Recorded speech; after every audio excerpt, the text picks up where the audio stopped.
Okay, this is the battery you sent me from eBay.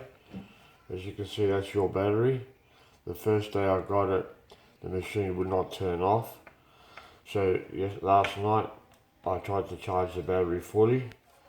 So I insert it. As you can see, I'm not holding any button and it's still on. Unplug it, turns off. Plug it back in, on. Look at no switch control. No switch control. And this is my charger. The original Dyson charger. Does not turn off. Does not turn off.